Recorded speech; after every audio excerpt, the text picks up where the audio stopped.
چھوٹی کی T V.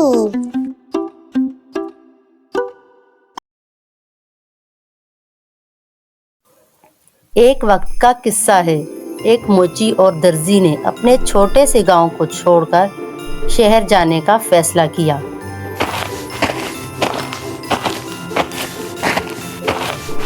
کتنا برا سفر ہے، میں تو بہت تھک گیا ہوں، پتہ نہیں ہم کب اپنی منزل پر پہنچیں گے۔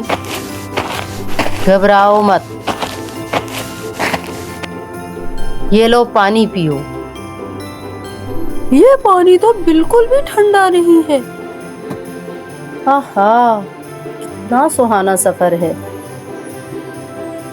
خاک سہانا سفر ہے، میں تو بہت تھک چکا ہوں، نہ جانے یہ سفر کب ختم ہوگا۔ اور پھر وہ دونوں آہستہ آہستہ اپنے سفر کی طرف رواں دواں ہو گئے۔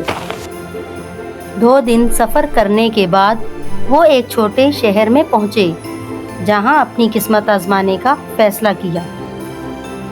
درزی بہت محنتی اور سادہ طبیعت کا مالک تھا، اس وجہ سے اس کے پاس لوگوں کی بھیڑ لگ گئی تھی، جبکہ تنک مزاج موچی کسی بھی گاہک کو اپنی طرف نہ کھینچ سکا۔ ایسے بدصورت پیروں کے لیے جلدی جوتے بنانا میرے لیے ممکن نہیں۔ اور یوں جلد ہی درزی کے پاس پیسے کی ریل پیل ہو گئی، اور موچی کے پاس کوئی نہ آتا تھا۔ یہ دیکھ کر موچی درزی سے جلنے لگا۔ جلد ہی دوبارہ ان کا شہر چھوڑنے کا وقت آ گیا۔ چلو دوست، ہمارے شہر چھوڑنے کا وقت آ گیا ہے۔ تمہارے لیے یہ کہنا بہت آسان ہے، کیونکہ تم ایک خوش قسمت انسان ہو، پر افسوس میری بدقسمتی میرے پیچھے چلی آتی ہے، میں جہاں بھی جاتا ہوں۔ ہاں دوست، خوش قسمتی آتی ہے اور چلی جاتی ہے، شاید تمہیں بھی اگلے شہر خوش قسمتی مل جائے۔ میں ہمارے راستے کے لیے کھانا خریدنے جاؤں گا۔ دھیان رہے، ہمیں 7 دنوں کے لیے کھانا لے جانا پڑے گا۔ نہیں، اگلے شہر میں 2 دن تک پہنچا جا سکتا ہے، میں ایک شارٹ کٹ جانتا ہوں۔ اگر ہمیں یہ شارٹ کٹ نہ ملا تو ہمیں لمبا راستہ لینا پڑے گا اور 7 دن لگ جائیں گے۔ چلو ٹھیک ہے، میں تمہارے لیے 7 دن کا کھانا اور اپنے لیے 2 دن کا کھانا لے کر جاؤں گا۔